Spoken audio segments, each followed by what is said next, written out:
자유한국당 대선 후보가 되었고, 그리고 본격적으로 활동한 것도 지금 보름 남짓합니다.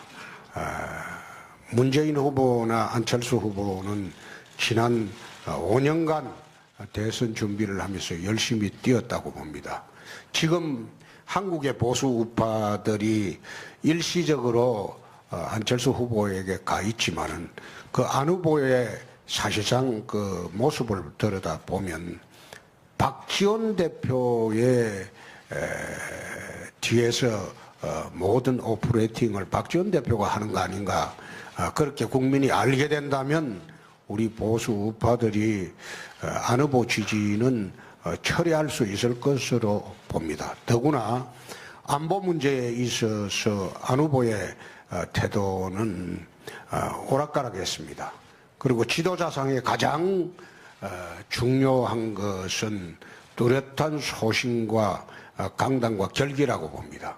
안 후보는 보수 진영에 어필하기에는 저는 어렵다고 봅니다. 결국은 지금 TK 지역, PK 지역 비롯해서 수도권 보수층들이 돌아오고 있다, 저는 그래 파악을 하고 있습니다.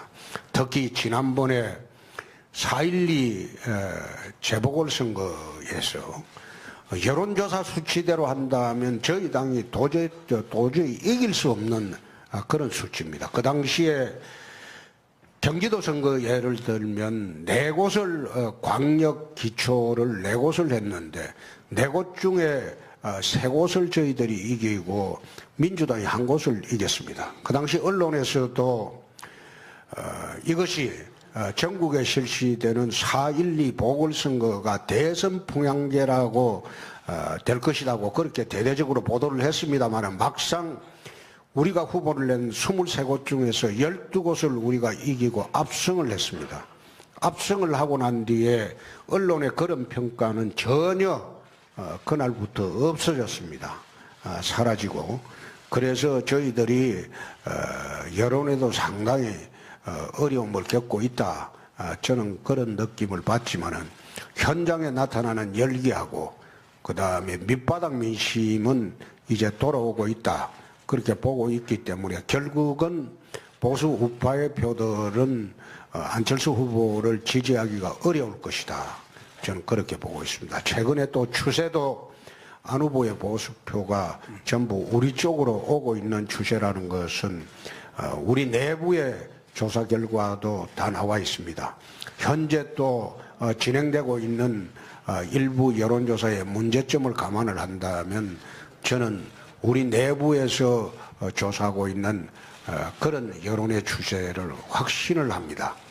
내부 여론조사 추세는 말씀을 드리면 또 선관위에서 선거법 위반이라고 하기 때문에 제가 말씀드릴 수 없음을 양해해 주시기 바랍니다. 네. 홍 후보님 말씀 들어보면 안철수 후보 쪽으로 가 있던 표가 이제 홍 후보 쪽으로 많이 돌아오고 있다, 이런 말씀인 것 같습니다. 그렇습니다. 결과적으로 그렇게 되면 의도했건 의도하지 않았건 문재인 후보에게 유리한 구도가 형성되는 게 아니겠습니까? 그래서 일각에서는 홍준표를 찍으면 문재인이 된다, 이런 얘기도 나오는데 어떻게 생각하십니까? 그 이야기는 내가 박지원 선배가 한 것으로 내가 알고 있습니다. 그런데 홍준표를 찍으면 홍준표가 된다는 것은 우리는 지금 홍찍자로 다 바꿨습니다. 홍준표를 찍으면 자유대한민국을 지킨다, 그거로 다 바꿔놨습니다. 그런데 그게 지금 아마 영남지방을 중심으로 판이하게 양상이 바뀌고 있습니다. 특히 대구 경북 지역에서는 국회의원님들이 70% 이상 득표를 할 수 있다, 지금 자신을 하고 있습니다. 지금 자꾸 돌아오고 있는 중이기 때문에 그런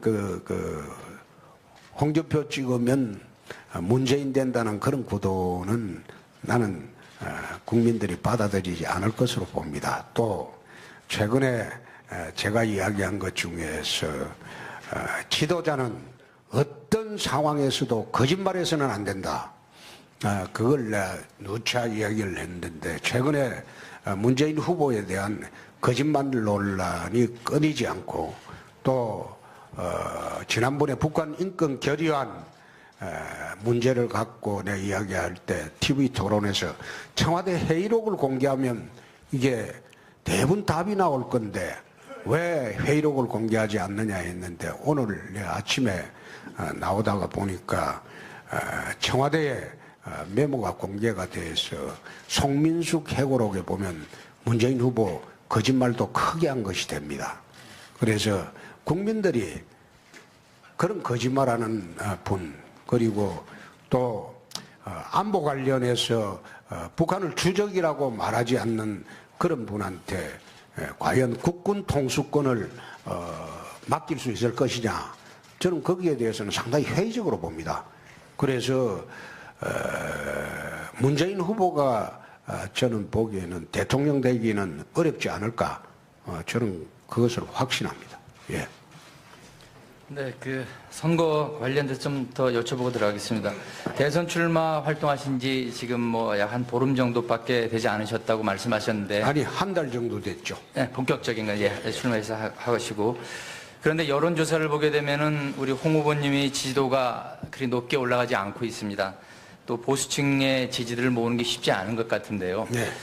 그런데 그 일부 지적이긴 합니다만은 자유한국당 시도의원들 가운데서도 입장에 따라서 홍 후보님 지지에 적극적으로 돕지 않고 있다 이런 지적도 나오고 있습니다. 이 점에 대해서는 어떻게 생각하시는지요?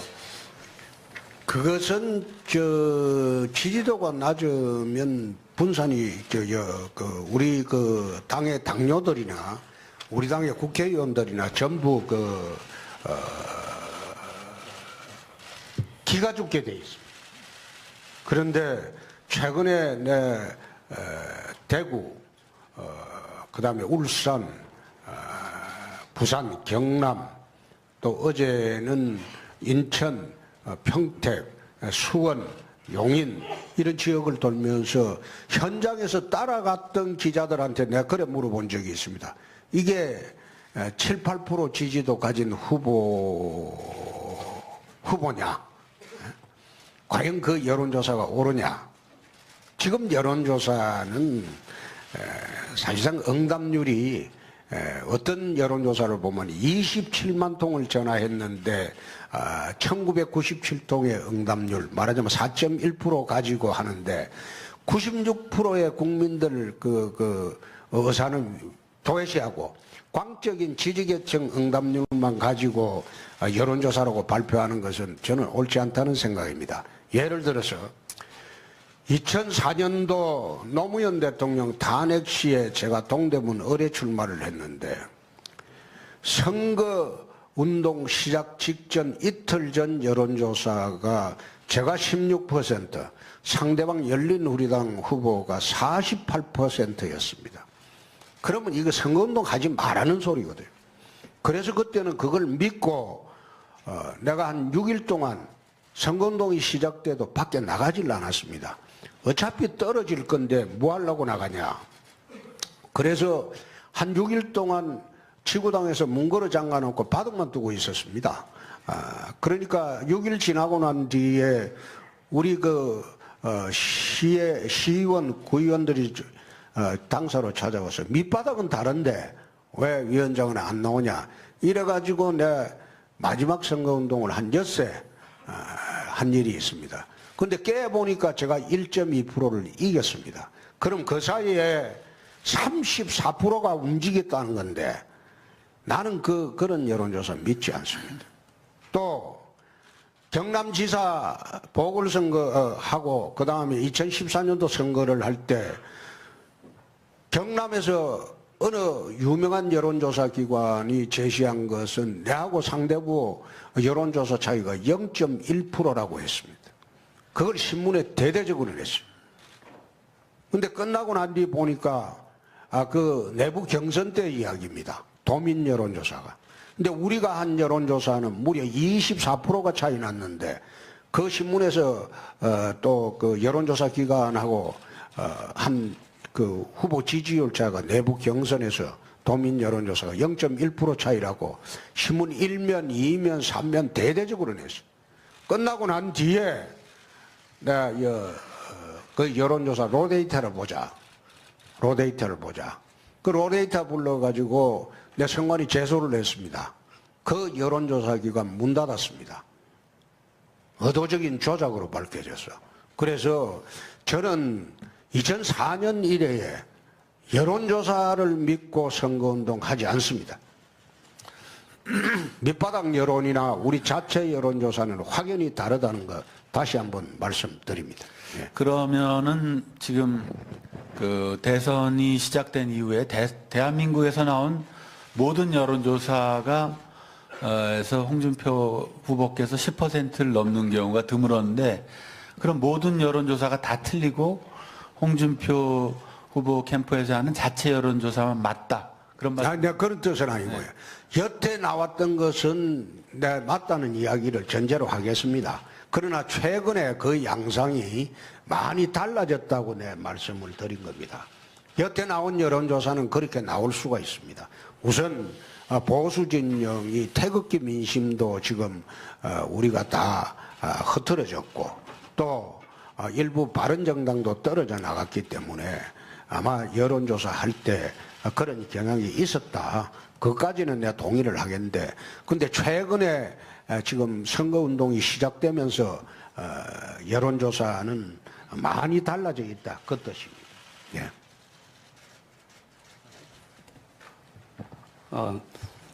그 앞에 질문이 나오긴 했습니다만 여론조사 관련해서 추가로 질문드리겠습니다. 그 내부 여론조사, 자체 여론조사 결과를 말씀하시면서 확신한다 이런 말씀을 하셨는데 공식적으로 이루어지는 그 여론조사 결과를 믿지 않으시면서 자체 여론조사 결과는 확신한다. 이게 어떤 여론조사길래 그렇게 확신을 가질 수 있는지. 그게 이번 재보선 결과를 마친 것은 우리 자체 여론조사뿐입니다. 이번 재보선에 전국에 23곳의 진행이 됐을 때 우리가 12곳을 이겼습니다. 기초는 좀 빼더라도 광역 이상 선거가 되면 그는 여론조사 결과로 따라갑니다. 광역 이상이 되면. 근데 경기도에서 그 당시에 그 여론조사 기관의 발표는 민주당 지지율이 45%고 국민당 지지율이 26%고 자유한국당 지지율이 9%였습니다. 4월 12일 기준으로. 그런데 선거를 해보니까 4곳 중에 3곳이 자유한국당이 이겼습니다. 그걸 맞춰준 것이 우리 내부 여론조사입니다. 유일하게 맞춘 겁니다. 그래서 밑바닥 민심은 틀리다. 숨은 민심이 있다. 그래 지금 확신하고 있습니다. 그 우리 4월 12일 날 재보궐선거 여론조사를 유일하게 마친 것은 우리 내부 여론조사입니다. 그 자체 여론조사 결과가 밑바닥 민심을 훑었다고 말씀하시는 건데 외부에서 볼 때는 오히려 자의적일 수 있고 편향적인 여론조사일 수 있다. 이런 오해를 충분히 할 수 있습니다. 우리 당 대표도 해보고 했지만 우리 자체 여론조사가 늘 나오는 통계가 우리한테 3에서 5%를 짜게 나옵니다. 오히려 짜게 나오는 것을 내가 쭉 봐왔습니다. 그렇기 때문에 내가 처음에 시작을 할 때와는 달리 좀 자신감을 붙는 것은 4.12 재보선 때 우리 내부 여론조사가 유일하게 맞췄다. 그래서 자신감 있게 한번 대선에 임하고 뛰고 있습니다. 예. 그래도 다수의 여론조사 결과를 보면 30%포인트 차이까지도 문재인 더불어민주당 후보와는 차이가 나는데 사실 현재로서는 당선 가능성이 그리 높아 보이지는 않습니다. 그래도 완주를 하시려는 건 일각에서는 대선 이후에 당권을 노리기 때문이다. 이런 분석도 있는 게 사실입니다. 이에 대해서는 어떻게 생각하십니까? 당권 노리고 선거 치를 만큼 그런 바보가 아닙니다. 그러면 대선 이후에 이제 현재 자유한국당은 비대위 체제인데 전대에 출마하실 생각은 없으신 건가요? 저는 대선에 이길 것으로 봅니다. 어차피 이 대선은 좌파 3명과 우파 1명의 싸움입니다. 내 처음 시작할 때 87년 대선을 한번 벤치마킹 해보자. 내가 그런 이야기를 처음 시작할 때 했습니다. 3월 18일 날 서문시장에서 출마 선언을 할 때 어차피 이 구도는 좌파 3명 대 우파 1명의 구도가 될 것이다. 다른 우파들은 결국은 자유한국당 후보한테 몰리게 될 것이다. 표가 집결하게 될 것이다. 그건 보수 우파들의 위기감의 반영일 겁니다. 그런데 지금 이 선거가 내가 87년 선거를 다시 한번 벤치마킹 해봐라. 내 당직자들한테 그렇습니다. 그런 이야기를 합니다. 그 당시도 민주화 열풍 때문에 사실상 노태우 지지라는 말을 전혀 못할 때입니다. 밖에 나가서. 그런데 깨보니까 4당 구도에서 노태우 대통령이 됐습니다. 37% 정도로. 그래서 제가 이번 선거를 바라보면서 탄핵으로 어렵다. 정말 어렵다. 어렵지만은 이 선거는 결국은 탄핵 대선에서 안보 대선으로 프레임이 바뀔 것이다. 안보 대선으로 프레임이 지금 바뀌었습니다. 바뀌었기 때문에 우리가 희망을 갖고 해볼 수 있다. 2004년도에는 32% 차이를 극복을 했는데 그 당시에 그 여론조사가 잘못된 것이지 불과 16일 만에 34%가 제가 1.2% 이겼으니까요. 불과 34%가 움직인 것은 아닐 것이다. 저는 그래 확신하고 선거운동을 하고 또 선거 후에 당권 문제는 저는 당권을 한번 잡아봤습니다. 잡아봤기 때문에 저도 나이가 있습니다.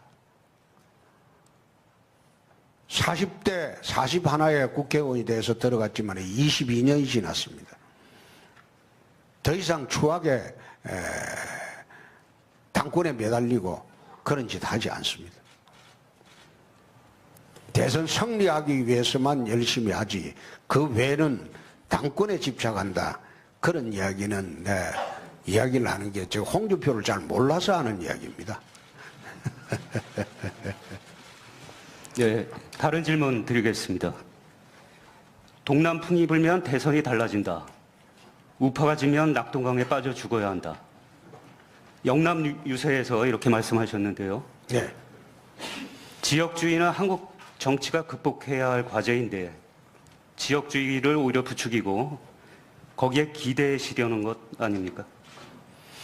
지역주의가 아니고 그게 대한민국 선거 패턴입니다. 여태 있어왔던 선거 패턴인데 왜 저만 지역주의로 몰아가고 있습니까? 그건 옳지 않죠.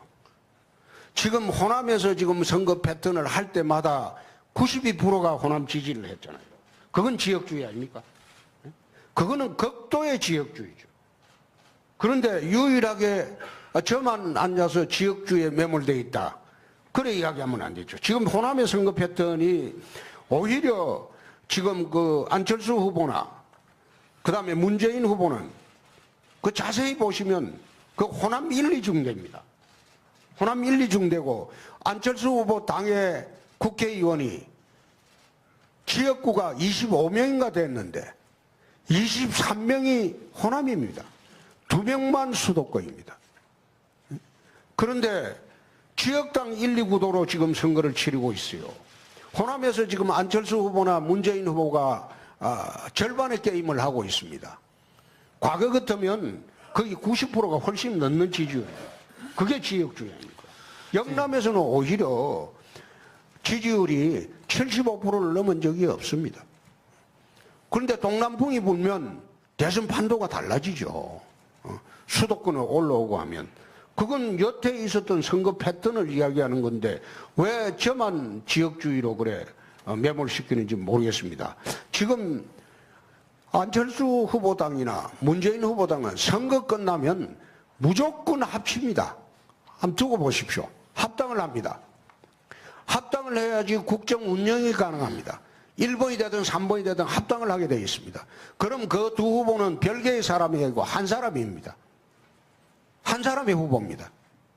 그런데 우리 우파 진영에서 그걸 알게 되면 그 두 사람 중에 안철수 후보를 찍을 수 있을까요?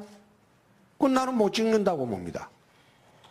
그런데 그걸 왜 저만 지역주의로 몰고 있습니다. 근데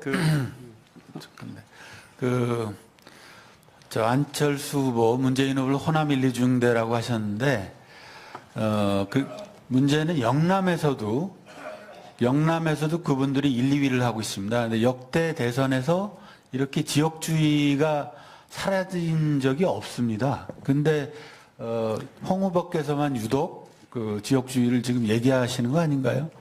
지금 영남에서 1, 2위 하고 있다. 다시 한번 조사해 보시죠.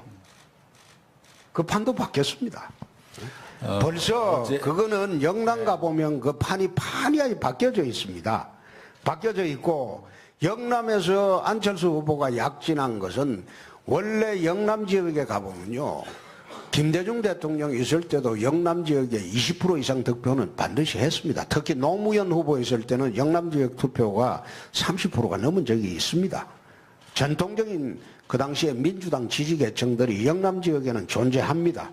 존재하는데 영남 지역의 분들이 문재인 후보를 지지하기가 어려우니까 안철수 후보한테 일시적으로 가 있다가 지금 급속히 돌아오고 있는 중입니다. 그걸 갖다가 어제 보도된 여론조사도 그렇지 않던데요?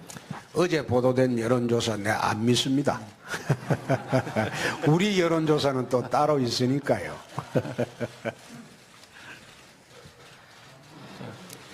그 후보 단일화에 대해서 좀 여쭤보겠습니다.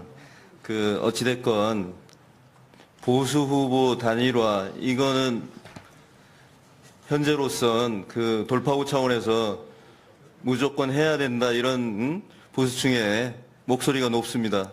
하지만 그 유승민 후보는 뭐 전혀 생각이 없다고 선을 긋고 있는 상황인데요.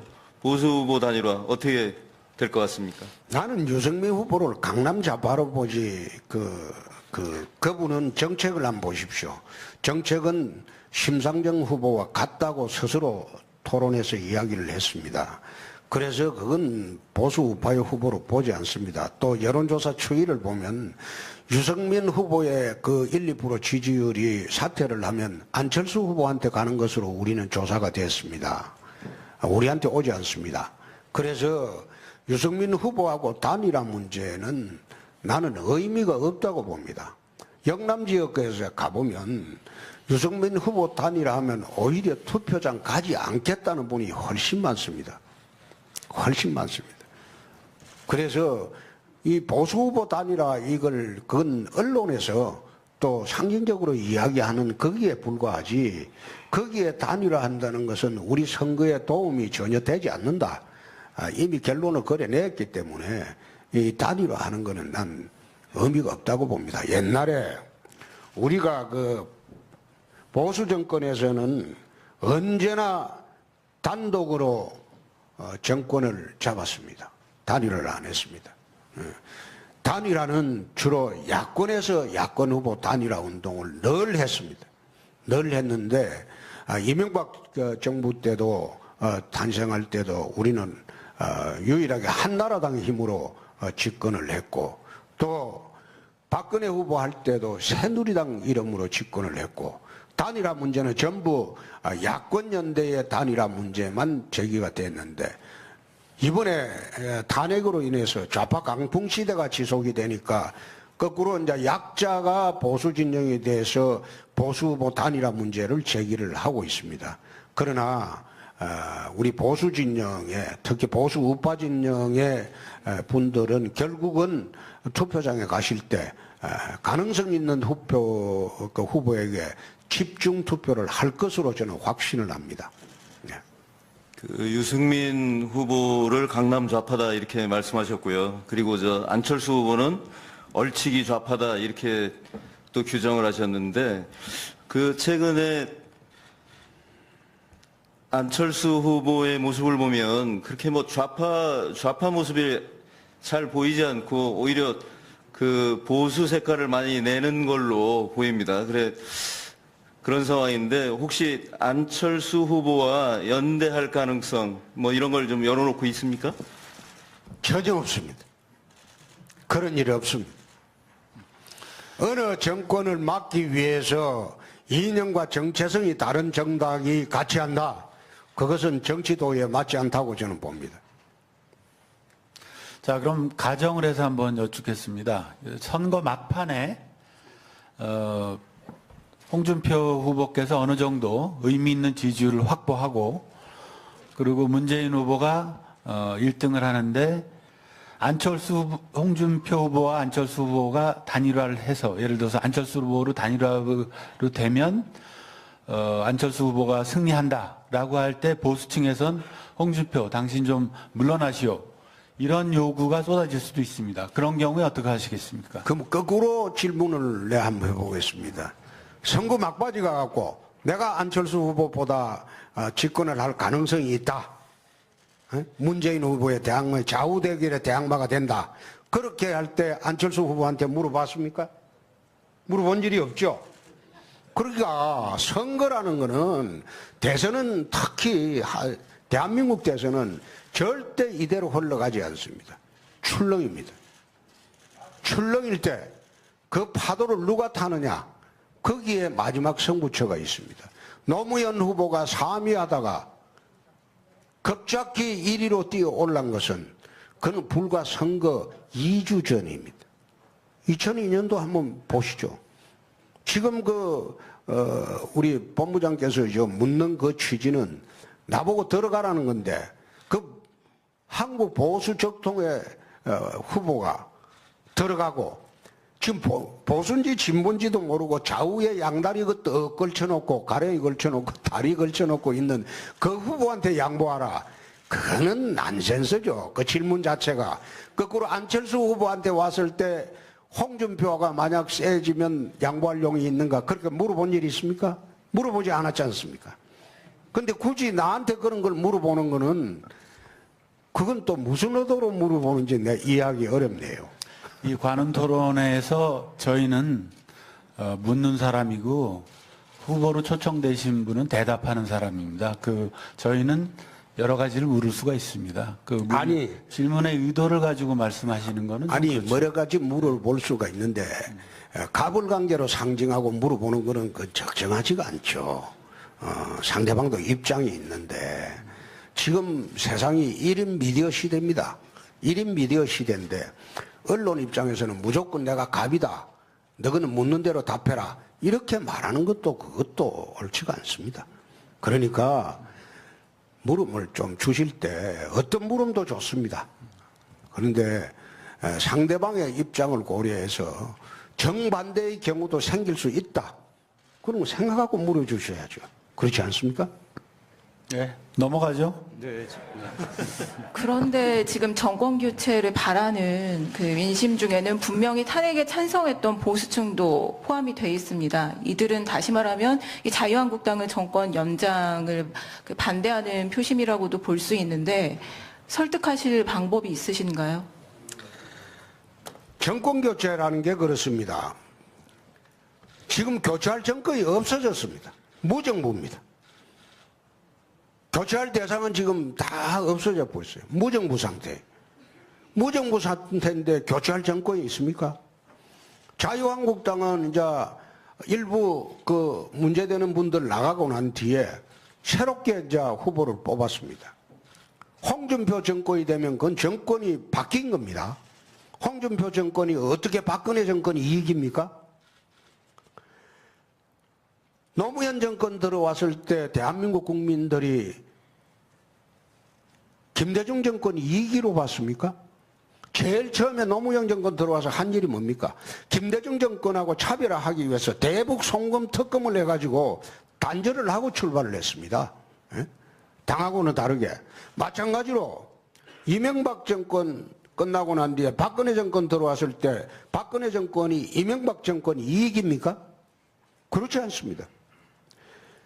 대한민국은 미국처럼 공화당, 민주당처럼 100년 이상 전통을 가진 정당을 가지고 있지 않습니다. 100년 이상 전통을 가진 정당 간의 정권 교체가 아니고 사람 간의 정권 교체입니다. 그래서 박근혜 정권 끝나고 홍준표 정권이 들어오면 전혀 새로운 정권이 되는 겁니다. 그걸 갖다가 꼭 야당이 들어와야 정권 교체다.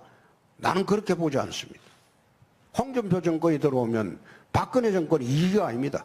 새로운 정권입니다. 제가 이어서 질문 드리겠습니다. 대한민국을 세탁기에 넣어 돌리겠다. 국가 대개혁 그걸 하시겠다고 말씀하셨는데 지금 당내 친박 세력에 대해서 어떠한 책임도 묻지 않고 있습니다. 당 개혁조차 지금 하지 못하고 계신 거 아닙니까?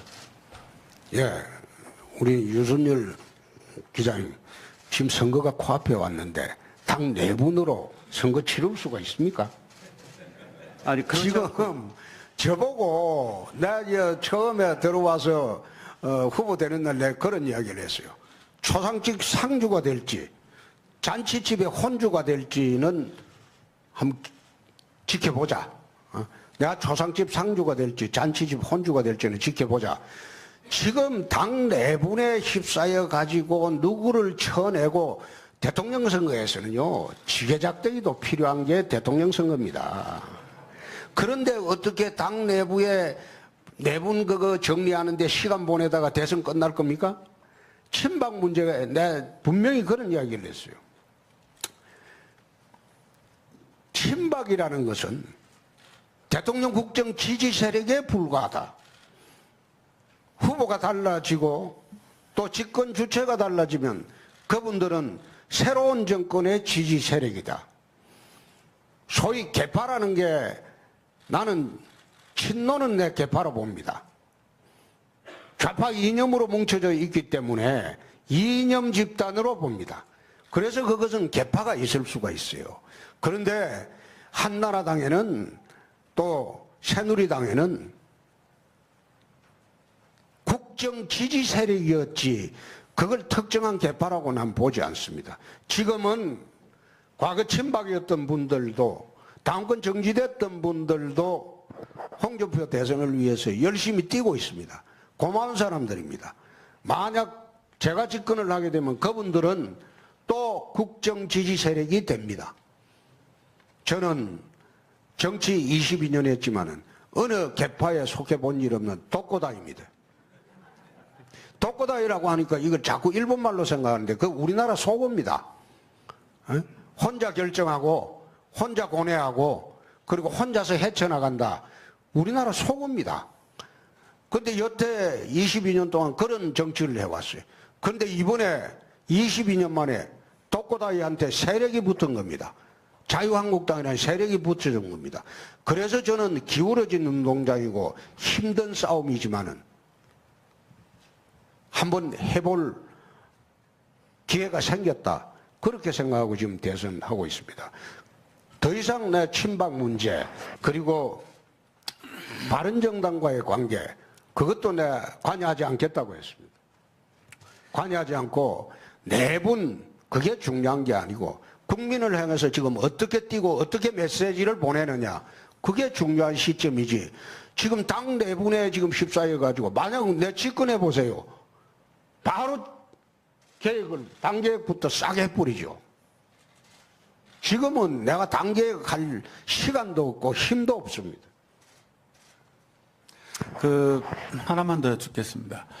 박근혜 대통령의 탄핵은 굉장히 불행한 사태죠. 불행한 사태고 지금 뭐 감옥까지 들어가 있으니까. 근데 박근혜 대통령이 탄핵에 이르게 된 거는 박근혜 대통령을 옹유했던 그 골수 친박 세력들이 잘못한 것도 분명히 있는 것인데 보수 정치가 기본적으로 책임을 지는 것인데 그러면 그 친박 세력들은 잘못이 없다.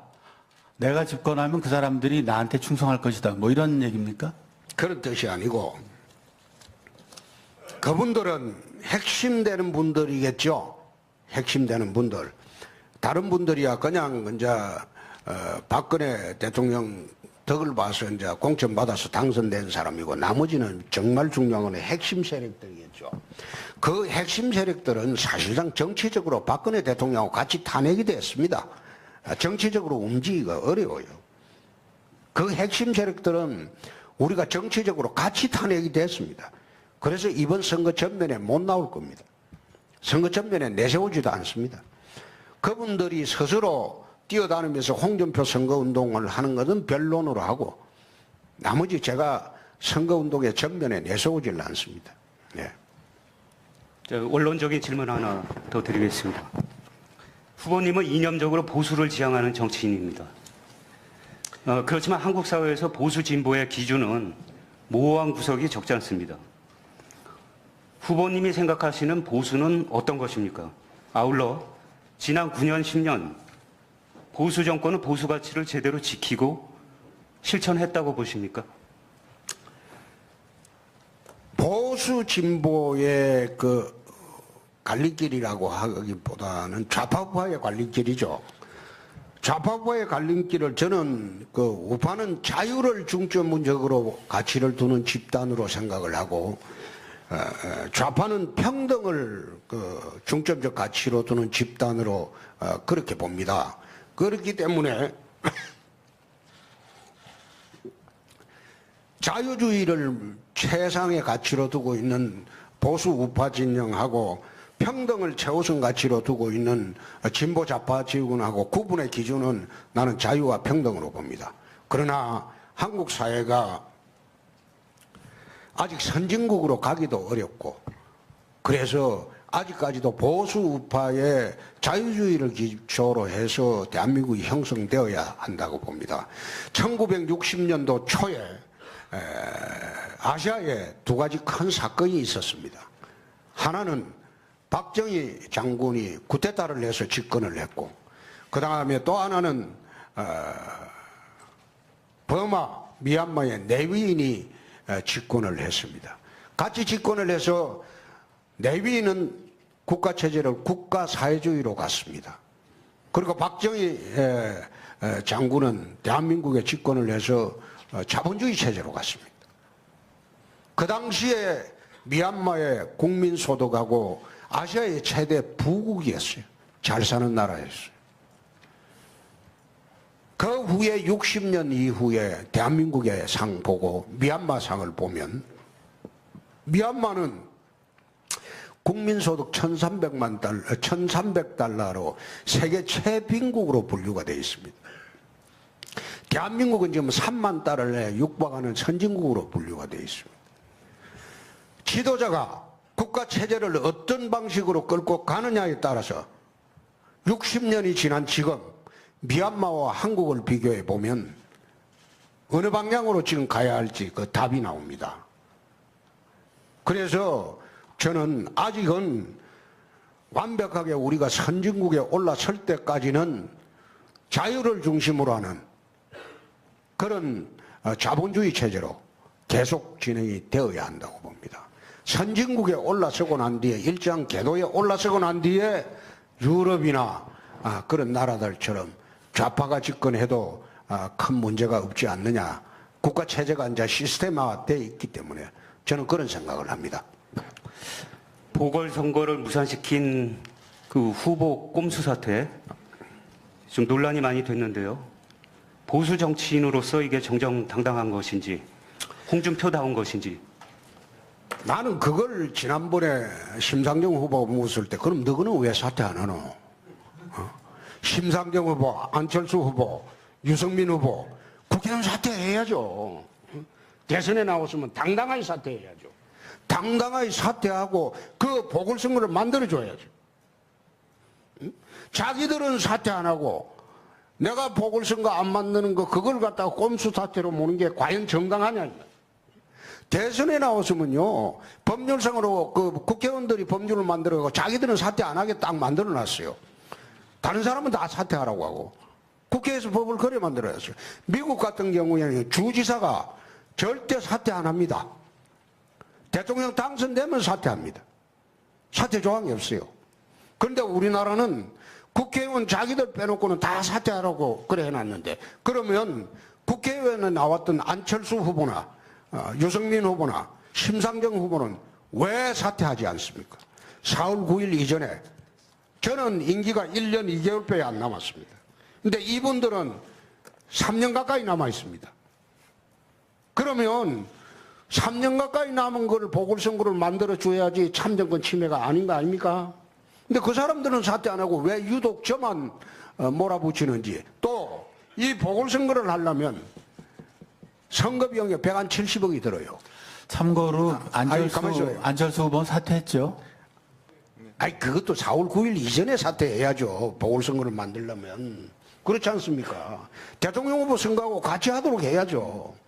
근데 이제 와서 자기도 보궐선거 없애려고 사퇴한 거 아닙니까? 그 보궐선거 언제 합니까? 내년에 하잖아요. 응? 그러니까 그럼 1년 몇 개월 동안 그 노원에 국회의원이 없어요. 그거는 책임 안 집니까?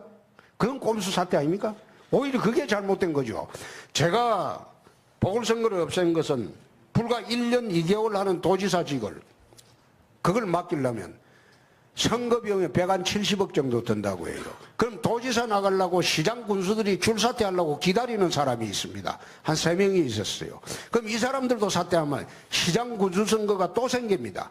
그 시장 군수 하려고 또 도의원들이 사퇴를 해요. 그거 들어가려고.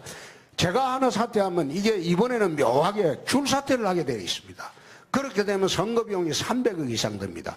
제가 도지사 선거, 도지사를 4년 4개월 맡으면서 내가 행정개혁, 재정개혁만으로 경남도 1조 4천억의 빚을 3년 6개월 만에 싹 갚았어요. 대한민국 사상 처음으로 빚 하나 없는 광역자치단체가 됐습니다. 금년부터 흑자도정을 합니다. 법률을 지금 바꿨어요. 흑자도정 규정이 없어가지고. 행자부에서 금년 2월에 법률 바꿨어요. 경상남도 때문에. 그러면 흑자도정을 다 이로 빚 다 그 땅 한 평 안 팔고 내부 계획만으로 그 빚을 다 갚아줘 놓고 나오는데 내가 나가면서 그럼 300억을 그거는 지방비가 들어야 돼요. 국회의원 보선은 나라가 빚을 그 보선 비용을 댑니다. 그러나 지방선거 비용은 도에서 돈을 대야 돼요. 그럼 내가 이걸 나가면서 내가 이 3년 6개월 동안 고생해서 빚을 제로로 만들었는데 도민들 세금을 300억을 이걸 쏟아붓게 하는 게 옳으냐. 그래서 내가 열흘간 대선 선거운동을 못하는 한이 있어도 내가 이거 300억 이거 도민세금 헛되이 쓸 수 없다. 내가 선거운동 못하고 불이익 받겠다. 받지만은 이거는 사태는 보궐선거 없애는 것이 옳다. 또 보궐선거 없애기 위해서 출마 선언하기 전에 내년 7월까지 후임지사가 뽑힐 때까지 중요 정책은 미리 다 결정을 해놓고 나왔습니다. 그렇기 때문에 경상남도에 새롭게 정할 중요 정책이 아무것도 없습니다. 미리 다 정해놓고 행정부지사로 하여금 직무대행으로 하면 현상유지만 할 수 있게 다 해놓고 나왔습니다. 그래 나왔는데 자기들은 대통령 선거 떨어지면 국회의원 다시 해먹으려고 그래 하면서 어떻게 그 취지로 한 그걸 갖다 꼼수 사태 이래 비난을 합니까? 근데 이해하기 어렵습니다. 다른 질문 드리겠습니다. 예. 막말 또 다소 가벼운 언행 보수로서 품격이 없다 이런 지적이 계속 나오는데요. 거기에 대한 입장은 어떠십니까? 내가 막말한 거 한번 대보십시오. 어떤 말을 막말은? 뭐 여러 가지 있죠. 뭐 아니 말씀하세요. 죽자 시리즈 뭐 예를 들면 죽자 시리즈라고 들어. 그러면 이수진 장군이 생적사 사적생 그것도 막말이네. 뭐 이수진 장군이 생적사 사적생 뭐 그 이야기한 것도 죽자는 이야기 아닙니까? 그것도 막말이네. 노무현 대통령 자살했다. 그 팩트지 않았습니까? 그걸 갖다가 참 제가 이런 말을 냈으면 막말 시비가 안 났을 거예요. 서가하셨다. 그 말했으면 절대 막말이라고 안 했을 거예요. 그래서 그 뒤로부터 내가 그 막말이라고 하도 그러길래 죽자. 아니 그게 왜 막말입니까? 이수신 장군 말씀하신 것도 막말이고 저는 뭐 말만 하면 시비를 걸어요 또. 아니 뭐 저기 유승민 후보한테 뭐 이정이 보는 것 같다. 또 심상정 후보에게 어차피 안 될 후보. 공개석상에서 이렇게 말씀하시는 건 이제 막말로 비춰지는 거죠. 나도 수 없는 막말 들었습니다. 그날 뭐라고 했습니까? 파렴치하다 이런 소리 안 했습니까? 꼼수 사태 가지고 자기는 사퇴도 안 하고 자기는 뻔뻔스럽게 내가 그래도 내가 막말이라고 이야기 안 했습니다. 그리고 이정희 같다. 내가 보니 이정희 같아요. 하는 짓이. 그거 아마 동의하는 국민들 굉장히 많습니다. 그래 다음부터는 내 이정희라고 이야기 안 하고 또 할 말이 따로 있습니다. 자꾸 나한테 찍고 대들면 내 할 말이 좀 있습니다. 그럼 다음에는 이정희를 이정희라는 말은 막말 아니죠. 내 막말한 거 있으면 유승열 기자. 그러니까 후보님의 그런 언행이 장점도 저는 있다고 생각을 하는데 이 대통령으로서 대통령이 되신 다음에도 혹시 그런 옛날에 사실 막말이면 노무현 대통령께서 제일 심했죠. 대통령 짓 못해 먹겠다. 그 다음에 노무현 대통령 계실 때 막말이 얼마나 많았습니까? 보수는 저거는 어떻게 무슨 짓을 해도 보수 어떻다. 노무현 대통령 막말이 제일 심했죠. 그때 언론에서 대통령 품격을 이야기한 일이 있습니까? 많이 했죠. 그때. 그렇게 이야기하면 안 되죠. 그때 그런 식으로 매도를 하면 안 되고 어떻게 보면 가장 전달하기 쉬운 서민의 소위 말하자면 평균적인 시중의 말로 이야기하는 거를 그걸 막말로 매도를 하고 난 대통령이 되면 위선을 안 부리겠습니다. 위선 부리고 어떻게 가식적인 말하고 난 그런 거는 살아보지 않았습니다. 지도자한테 중요한 것은 그것이 아니고 거짓말해서는 안 된다는 겁니다. 거짓말하는 지도자가 정말 이거는 문제가 되는 닉슨 같은 지도자지. 지도자의 말의 품위를 따져가지고 말의 품위는 굳이 말하자면 외교관 만날 때 외국 정상들과 이야기할 때는 품위를 지켜서 해야 되겠죠. 그러나 국민들한테 이야기할 때는 평균적인 언어로 쉬운 말로 그렇게 이야기하지 그걸 갖다가 아주 국민들한테 고담 준론을 이야기하는 것은 저는 아니라고 봅니다. 그래서 내가 유승열 기자님 충고를 깊이 새겨듣고 집권하면 내가 조심하겠습니다.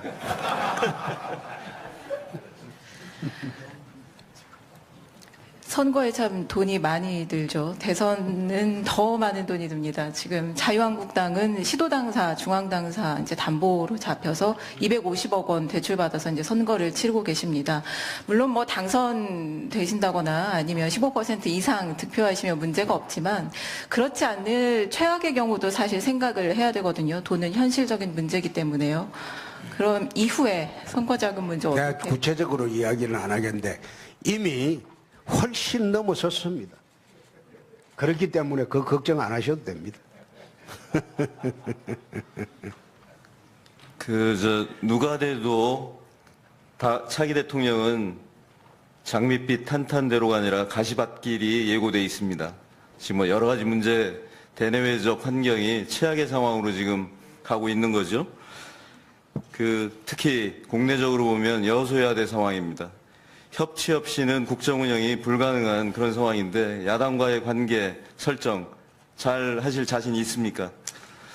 우리나라 대통령들은 당선이 되면 여의도를 쳐다보지 않습니다.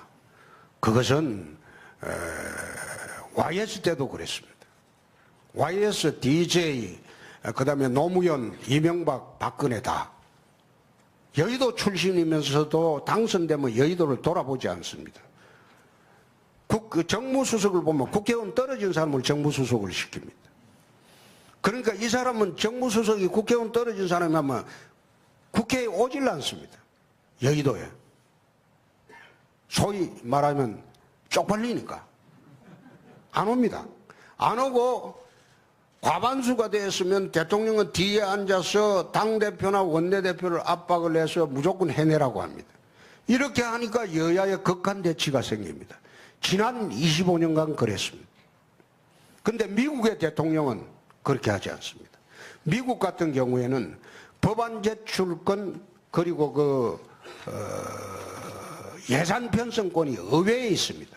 그렇게 하다 보니까 대통령이 의회의 협력 없이 국정을 할 수가 없습니다.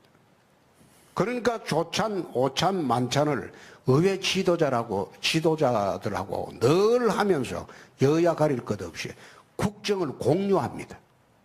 공유를 해서 설득을 합니다. 미국은 늘 그래왔습니다.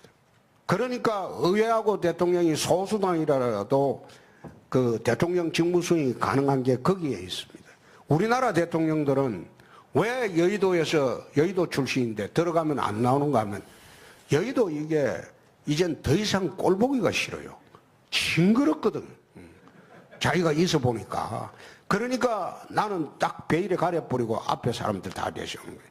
그래서 이런 상황에서 협치라는 것은 딴 게 아니고 미국식으로 대통령이 의회 여야 지도자들 다 모시고 조찬도 하고 오찬도 하고 만찬도 하고 술도 한잔 하면서 그냥 국정을 다 공유해야 됩니다. 내가 이렇게 하려고 하는데 사실 이런 국정의 현상이 이렇다. 그러니까 여러분들이 알고 좀 협조를 해달라.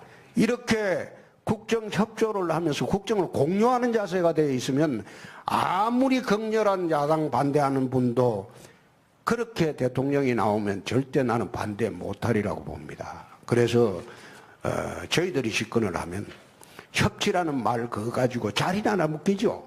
결국은 자리나 하나 묶기 그게 중요한 게 아니고 물론 정무장관은 야당으로 해야 옳겠죠.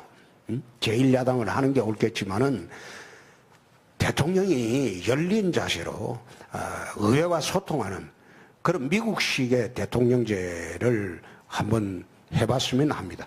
네. 새 정부는 준비할 시간이 없습니다. 당선되면 곧바로 취임해야 됩니다. 그러면은 어느 정도 대선 과정에서 섀도우 캐비닛이나 이런 게 준비가 돼 있어야 됩니다. 그렇지 않으면은 상당 기간 시일이 소요될 수 있고요. 박근혜 정부만 해도 저 조각에 50여일이 걸렸습니다. 인수위 준비 기간 2달이 있었음에도 그렇게 많이 걸린 겁니다. 혹시 섀도우 캐비넷은 준비되어 있는지요? 그리고 총리하고 외교부 장관, 안보 담당하는 그 국방부 장관, 경제부총리는 굉장히 중요한 상황인 것 같아요. 그래서 이걸 미룰 수가 없는 그런 상황인데 혹시 마음에 든 사람 있습니까? 경남지사 보궐선거를 2012년 12월 20일 날 19일 날 하고 20일 날 바로 내가 경남지사로 취임을 했습니다. 취임하고 사흘 만에 도정 파악을 다 했습니다. 보고를 싹 다 듣고 그리고 일주일 만에 도정을 안정시킨 경험이 있습니다. 대통령직 인수를 하면 내 일주일 만에 국정 파악할 자신이 있습니다. 제가 그래도 국회에 있을 때 한 10여 개 상임위원회를 돌아다녔습니다. 외교, 통일, 국방, 정보, 법사, 행자, 그 다음에 기획재정, 정치, 경제, 사회문화 모든 국정을 사선을 하면서 다른 의원들과 달리 내 국토해양만 못 가봤어요. 그거는 좀 고물이 생기는 상임위라서 그런지 하도 경쟁이 치열해서 그 외에는 내 상임위를 거의 다 돌아다니 봤습니다. 국정을 다 봤습니다. 원내대표, 당대표 하면서 나라 일 다 봤습니다. 경남지사 하면서 지방선거, 지방행정조직 다 해봤습니다. 지방행정도. 그렇기 때문에 대통령이 되면 일주일 내 국정 파악할 자신이 있습니다. 그리고 한 달 내에 내각 세팅시킬 자신이 있습니다. 혹시 그 마음에 두고 있는 사람은 없습니까? 저는 마음에 두고 있는 사람이 있긴 하지만 지금 우리 당 지지율이 좀 약하기 때문에 그걸 이야기하면 그 사람이 잘 안 옵니다. 그래서 어느 정도 막바지 가서 집권 가능성이 보일 때 섀도우 캐비닛도 발표할 수 있도록 할 겁니다. 네. 박근혜 전 대통령이 기소되면서 당원권이 지금 정지가 되어 있는데요. 후보님은 성완종 리스트로 재판을 받고 있습니다. 같은 원칙으로 당원권 정지 상태여야 하는 것이 아닌지, 또 대법원에서 파기환송되면 임기 후에 감옥 가겠다 이렇게 말씀하셨는데 그게 아니라 대통령 직무 수행 자체가 불가능해지는 게 아닌지요? 그건 법을 몰라서 하는 소리입니다. 제 사건은 내가 하도 그것과 물고 늘어지게 내가 세탁기 들어갔다 나왔다. 내가 가만히 보니까 다음에 들어갈 차례가 누군지는 대강 알겠다. 내가 그 이야기도 했는데 대법원은 법률심입니다. 내 사건 판결문 보면 법률적 쟁점이 하나도 없습니다. 검찰이 주장하는 모든 법률적 쟁점은 다 받아들였습니다. 그래서 법률적으로는 법률적 판단이 할 사항 자체가 없습니다. 내가 그래도 법률가 출신입니다. 두 번째, 0.1%의 가능성도 없지만은 파기환송이 되면 대통령 재임 기간 중에 재판받으러 갈 일이 있는 게 아니고 재판이 정지됩니다. 그리고 내가 끝나고 난 뒤에 0.1% 가능성 없지만 대통령도 잘못하면 감옥 가야죠. 지금 이미 가 있는 사람도 있고. 근데 그런 거 가지고 시비 거는 거 내가 옳지 않다는 생각입니다. 그래서 그런 거 걱정해 가지고 자꾸 시비 거는 거는 안 그래도 어려운데 자꾸 유 기자 말이야. 안 그래도 어려운데 유순열 기자 그 질문에서 사람 어렵게 만들지 말고 글쎄, 아니, 걱정 안 하셔도 됩니다. 네네. 누군가는 꼭 해야 될 질문이고 피해가실 수 없는 질문이라고 생각하고요. 더 덧붙여서 네. 이제 막 박 전 대통령 기소된 터에 굉장히 이른 얘기입니다만 형이 확정되고 난 뒤에 분명히 사면 여론이 나올 거란 말이죠. 사면에 대한 입장은 어떠십니까? 내가 그런 이야기를 했습니다. 내가 집권하면 공정한 재판을 받도록 하겠다. 공정한 재판을 받도록 하겠다. 그 이야기는 한 적이 있습니다. 그리고 내가 집권을 하면 탄핵의 진실도 한번 밝혀보겠다. 그 이야기를 한 일이 있습니다. 사면이라는 것은 재판이 확정되고 난 뒤의 이야기입니다. 유죄가. 무죄가 될지도 모르는 상황에서 사면은 한다는 것은 그는 오히려 박근혜 대통령에 대한 모독이라고 생각합니다. 그건 유죄를 전제로 하는 이야기니까. 그건 나중의 이야기고 내가 두 가지를 이야기했습니다. 내가 집권하면 공정한 재판을 받도록 하겠다. 그리고 탄핵의 진실을 한번 밝혀보겠다. 내가 두 가지만 이야기하고 끝내겠습니다. 유죄가 날 가능성도 있다고 보십니까? 검찰이 기소한 게 전부 유죄라면 나는 이 자리에 올 수가 없죠. 그렇죠? 나는 이 자리에 올 수가 없죠. 보통 사건이 아니라서. 제 사건도 보통 이상의 사건입니다. 아까 후보님께서 이번 선거가 안보 선거라고 말씀하셨는데 네. 정치 얘기가 워낙 뜨겁다 보니까 이 안보까지 질문드리는데 시간이 좀 오래 걸릴 것 같습니다. 북한이 5차 핵실험을 했고요. 이어서 6차 핵실험도 준비하고 있고 또 연이어서 미사일 발사를 하는 등 지금 그 한국 안보상이 좋지 않습니다. 후보님께서는 우리나라에 전술핵을 다시 배치하자고 주장하셨는데 네. 왜 전술핵을 배치해야 되는 그 당위성에 대해서 좀 설명해 주십시오. 나토의 5개국이 전술핵을 재배치했습니다. 독일하고 이태리하고 벨기에하고 제 기억에는 터키하고 또 한 나라가 있는데요. 유럽에 전술핵 재배치를 했습니다. 그래서 나토에서 그 핵단추를 공유를 하고 있습니다. 푸틴이 남하 정책을 계속 하니까 전술핵을 재배치한 일이 있습니다. 핵은 핵으로 대항하지 않으면 저는 억제할 방법이 없다는 생각입니다. 지난 20년 동안 육자 회담에 얽매여 가지고 또 좌파정권 10년 동안 우리나라가 북에 퍼준 게 70억 불이 훨씬 넘습니다. 핵탄도 하나 만드는데 1에서 3억 불 듭니다. 1에서 3억 불. 근데 우리나라가 좌파정권 10년 동안 북에 넘어간 돈이 8조가 훨씬 넘습니다. 달러로 치면 70억 달러가 넘습니다. 노무현 대통령 말기에 핵실험을 처음 시작했어요. 그 다음에 4번인가 5번을 이 정부 와서 시작했고요. 이명박 정부부터 시작을 했고요. 핵을 제조하고 판매하려면 우선 돈이 있어야 됩니다. 두 번째가 기술이 있어야 됩니다. 그 기술 개발하는 데는 꽤 많은 시간이 걸립니다. 그러면 좌파정권 10년 동안 북은 핵기술을 축적하는데 돈과 시간을 번 겁니다. 육자회담 한다고 매달려 있을 때 과연 외교로 그 핵이 제거가 됐습니까? 계속 업그레이드 됐어요. 이제 막바지 단계까지 왔어요. 미국이 본토를 공격한다고 할 만큼 위협적인 단계까지 왔다 이겁니다. 그런데 이 핵을 제거하기 위해서 문재인 후보는 북에 가서 김정은이 만나 핵 제거하겠다? 나는 그게 참 철없는 이야기라고 봅니다. 김대중 대통령은 김정일이 만났어요. 노무현 대통령 김정일이 만났어요. 핵 제거했습니까? 핵을 도와주기만 했지. 또다시 달러를 안고 북에 가겠다는 거 아닙니까? 평화를 돈으로 구결을 하겠다는 거 아닙니까? 그럼 그 뒤에 오는 정권은 어떻게 감당을 할까요? 매년 대한민국 국민들은 김정은이한테 달러를 갖다 바치면서 살아야 합니까? 핵무장을 해야 돼요. 우리가 독자적인 핵무장을 하려고 하면 할 수가 있어요. 우리나라에도 플루토늄 엄청나게 많습니다. 재처리를 안 했을 뿐이지.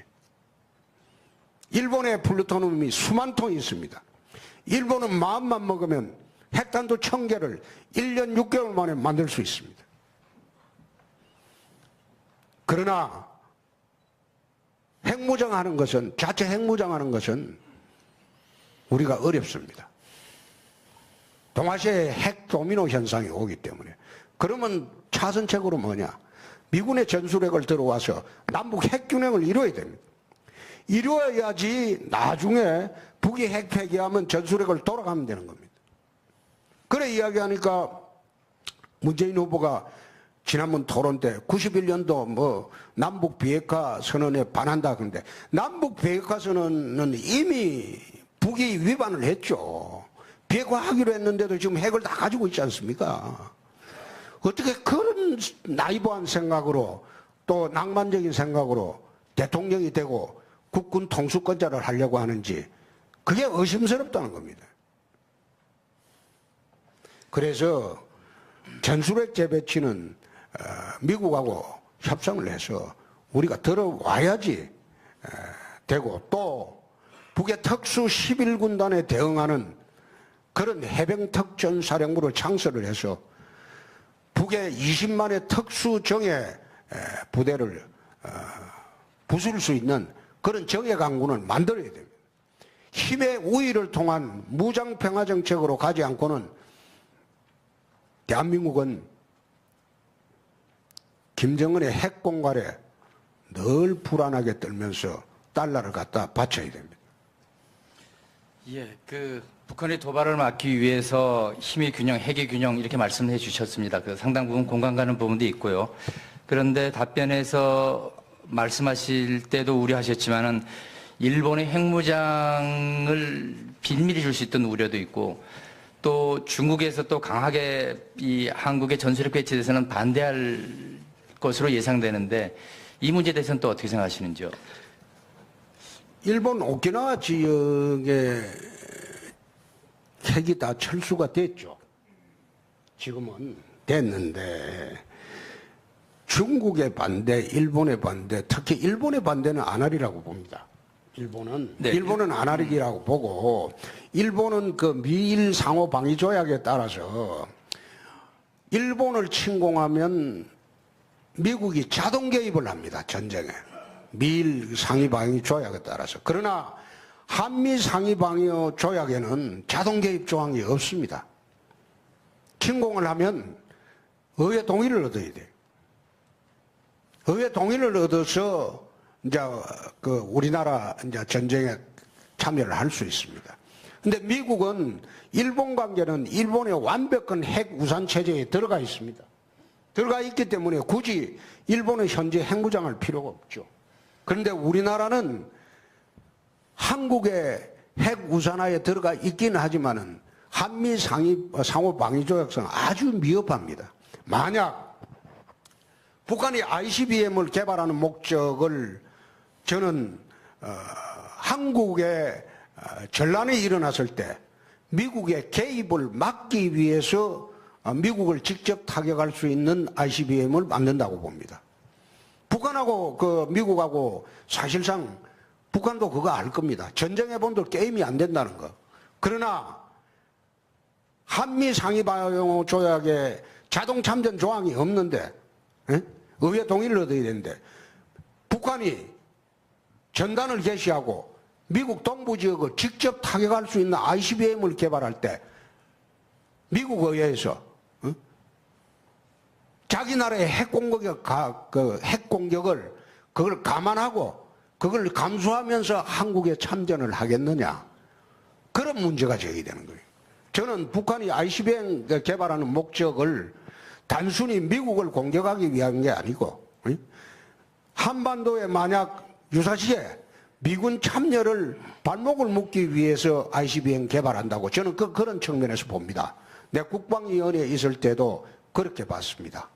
그래서 그런 문제를 다 감안해 보면 한반도 전술핵 들어오는 것은 저희들이 중국의 반대에도 불구하고 들어올 수밖에 없습니다. 네, 전술핵 문제는 그렇게 잘 정리를 드린 걸로 하겠습니다. 그리고 중국 말씀하셨었는데 지난번에 미중 정상회담이 있었었고요. 그 자리에서 시진핑 주석이 한국은 사실상 중국이 일부였다라는 말을 트럼프 대통령이 했습니다. 물론 그 어떤 맥락에서 시 주석이 이런 말을 했는지는 정확히 확인되지는 않고 있습니다만은 국민들은 시 주석이 잘못된 역사관에 대해서 상당히 우려하고 불쾌해하고 있는 것은 사실입니다. 이 문제에 대한 홍 후보님의 생각은 어떠신지요? 이것은 주얼레 씨가 그 중국 지도자 할 때 한 발언하고는 정면 배치되는 발언입니다. 그때는 주얼레 그 당시에 이제 그분은 한국 발해 고구려 이걸 전부 독립성을 인정을 했는데 시 주석이 어떤 연유로 이런 발언을 했는지는 모르나 우리가 집권하게 되면 이 문제는 강력히 인식을 바꿔야 할 것으로 봅니다. 네. 한일 그 양국 간 현안 중 하나가 이제 위안부 합의 문제인데 이미 이제 뒷거래다. 그래서 파기 가능성 언급을 하셨는데 조약이라고 뭐 볼 수는 없지만 파기를 할 경우에 일본의 반발은 이제 예상이 가능한데 어떻게 해결을 하실 겁니까? 제가 마이니치 신문하고 인터뷰를 최근에 한 일이 있습니다. 윌 스트리트 저널지하고도 내가 인터뷰를 최근에 한 일이 있습니다. 이틀 전에 했는데, 그런데 인터뷰를 하면서 우스갯소리로 물어봤어요. 7% 후보한테 뭘 마이니치가 오고 윌 스트리트 저널이 오냐. 7% 후보인데 올 필요가 없지 않느냐. 내가 우스갯소리로 물어보고 했는데 마이니치 신문한테는 내가 그런 이야기를 했어요. 딴 거는 모르지만은 위안부 문제는 한국 정신사의 문제다. 한국민의 정신사의 문제이기 때문에 이건 합의 대상이 아니다. 우리가 기억해야 할 아픈 역사지, 나치의 제노사이드에 비견하는 그런 잘못이다. 그렇기 때문에 이거 합의한 거는 그것도 10억 개내 합의하고 하는 거는 이거는 정말로 잘못된 것이다. 일본에서 종군 위안부를 어떻게 취급하고 있느냐. 일각에서는 매춘부라고까지 비난하지 않았느냐. 그래 해놓고 어떻게 이걸 갖다가 없었던 것으로 그런 식으로 돈으로 합의하냐. 이거는 조약도 아니고 공동선언에 불과하기 때문에 이건 파기하고 없었던 것으로 하겠다. 내가 마이니치 신문에 그래 이야기를 했습니다. 그리고 아베가 군국주의로 가는 것은 아시아 평화를 위해서 옳지 않다. 그런 이야기를 했습니다. 연관되어 있는 게 이제 위안부 소녀상 문제인데요. 그 이전을 일본에선 바라고 있고 외교부가 이 문제 어떻게 해결해야 된다고 보십니까? 그 우리 땅입니다. 우리 땅에 어디에 두든 그걸 일본 정부가 정하는 것은 아니죠. 우리 땅에 지금 해놓은 걸 갖다가 잊어놔라. 그 용에 자기들이 위안부에 대해서 말을 그래 안 해야죠. 정부나 고관 대작들이 그런 식으로 한국의 정신사를 갖다가 짓밟으면서 어떻게 그걸 갖다가 자 우리 땅에 설치해 놓은 걸 갖다가 이리 이전하라 저리 이전하라 할 수 있습니까? 그건 할 수 없죠. 경제 정책 관련 질문 드리겠습니다. 박근혜 정부 4년 동안 경제 성장률은 연평균 3%를 넘지 않았습니다. 그런데 주거비는 무섭게 치솟았습니다. 서울 지역 아파트 전셋값의 경우 4년 새 30% 뛰었습니다. 빚내서 집 사라 부동산 중심 단기 부양책의 결과입니다. 후보님은 부동산 정책, 주거 정책을 어떻게 끌고 가시겠습니까? 우선 대한민국 경제가 왜 성장이 더디냐? 청년 일자리가 왜 절벽이냐? 그것부터 내 설명하고 주택정책 이야기를 하겠습니다. 대한민국에 나는 3대 적폐 세력이 있다고 봅니다. 그 첫째가 종북 세력입니다. 그 둘째가 강성기족 노조들입니다. 주로 민주노총입니다. 그 셋째가 정교조입니다.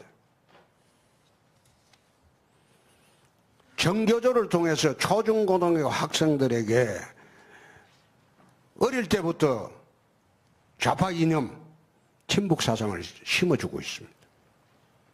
그러다 보니까 한국 사회의 종북 세력들이 활개를 치게 되었습니다.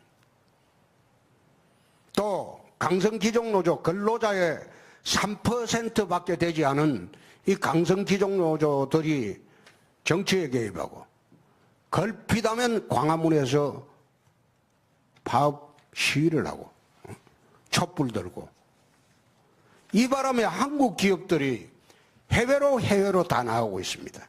이 경제지 기자들이 있으면 한번 해외로 나간 기업들 전부 한번 보십시오. 내가 어젠가 아ren가 신문 보니까 중소기업도 6조 4천억을 해외 투자를 했어요.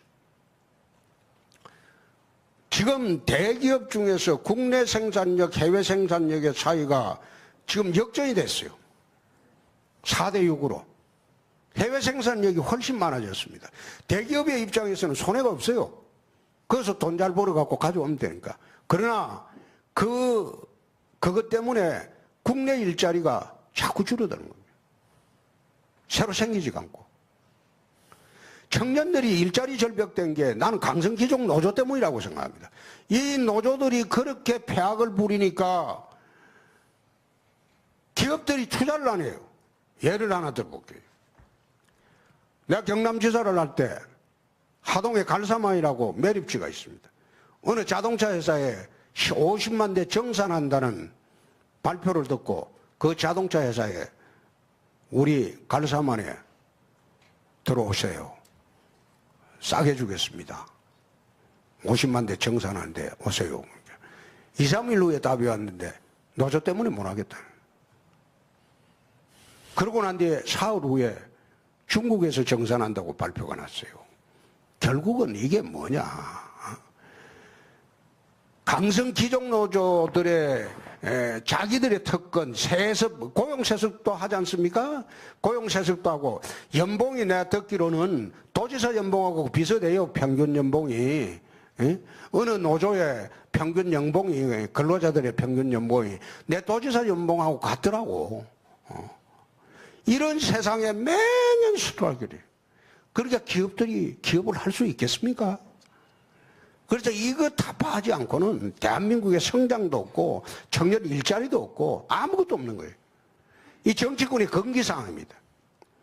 겁이 나서 정교조, 민주노총 이거 겁이 나서 정치권에 말을 하지 않습니다. 내가 경남지사 할 때 진주 어려운 폐업을 둘러싸고 민주노총과 3년간 싸웠습니다. 이겼습니다.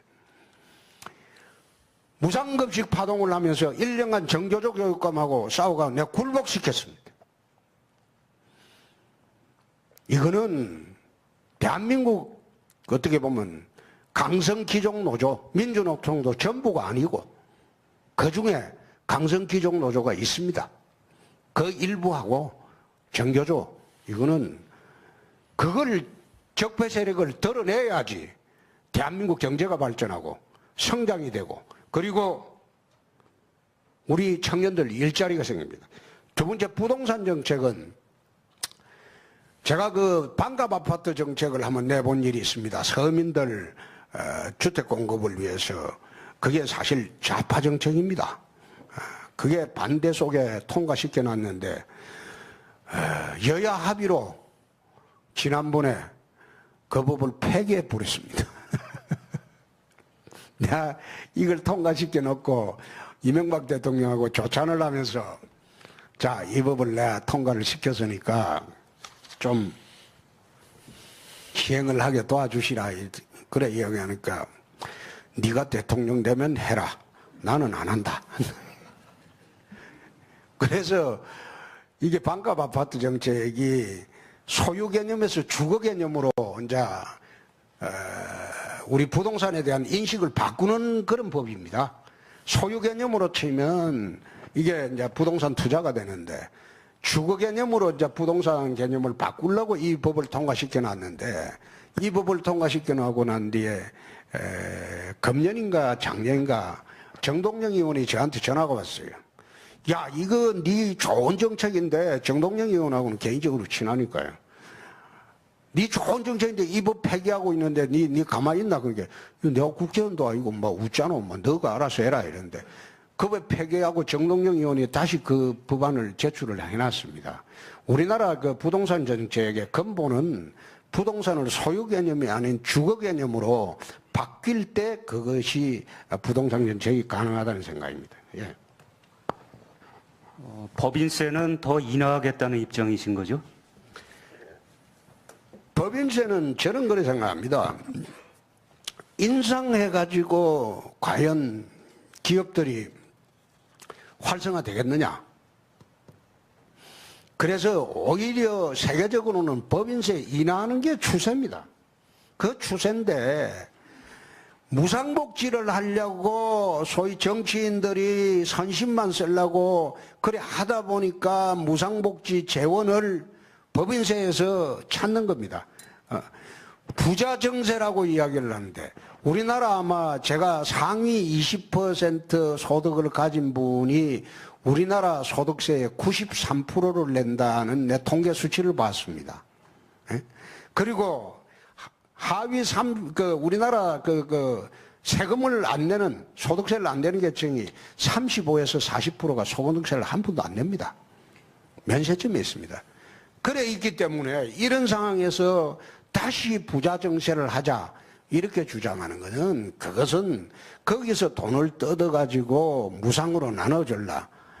옛날에 내가 좋은 말로는 로빈 훗 방식이라고 그랬어요. 로빈 훗 정책이다. 부자들 거 뺏어가지고 가난한 사람한테도 골고루 무상으로 나눠주는 거. 그거는 옳지 않은 정책 아닌가. 차라리 법인세를 갖다가 낮춰가지고 기업을 활성화시켜가지고 투자를 많이 하게 하고 강성 기종노조를 적폐를 해소하고 해서 기업의 의욕을 되살려가지고 사회 분위기를 전부 끌고 가는 것이 제대로 된 경제정책이 아닌가 저는 그렇게 생각합니다. 네, 제가 여쭤보려고 하는 건 기업 투자를 이끌어내기 위해서 법인세를 낮춰야 한다 이렇게 말씀하신 건데 우리 그 법인세 실효세율은 굉장히 낮습니다. OECD 평균에 한참 못 미치고 거의 최저 수준이고요.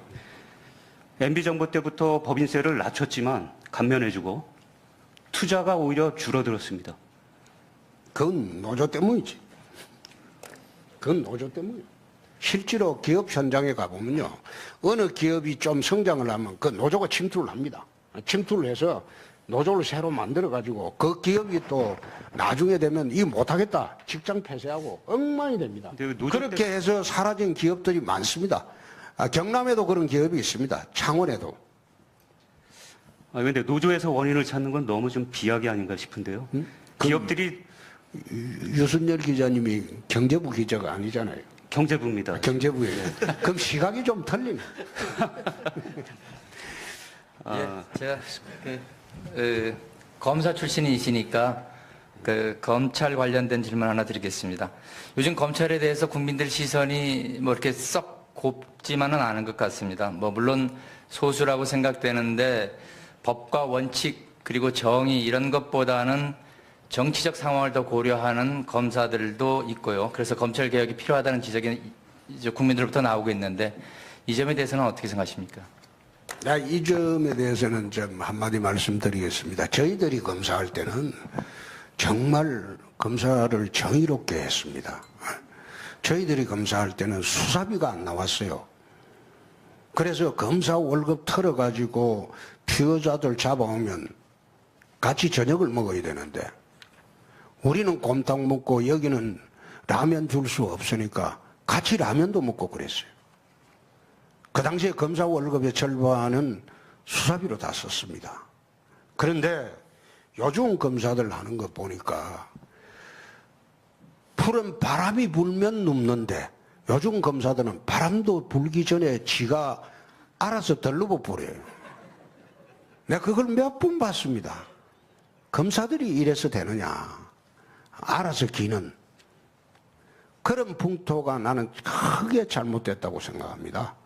그래서 옛날에 검사들은 사명감이 있어가지고 거의 일주일에, 한 달에 한 보름 정도는 거의 밤샘 수사를 했어요.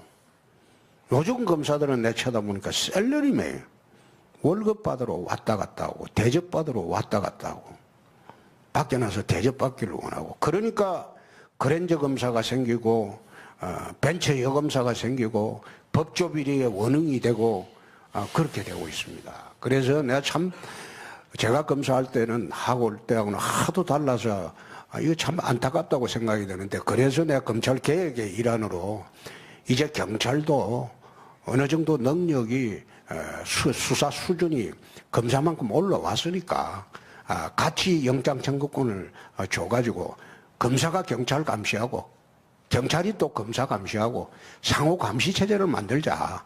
그렇게 해서 사회를 좀 깨끗하게 만들자. 그런 이야기를 하고 있습니다. 지금은 검찰 독재 시대죠.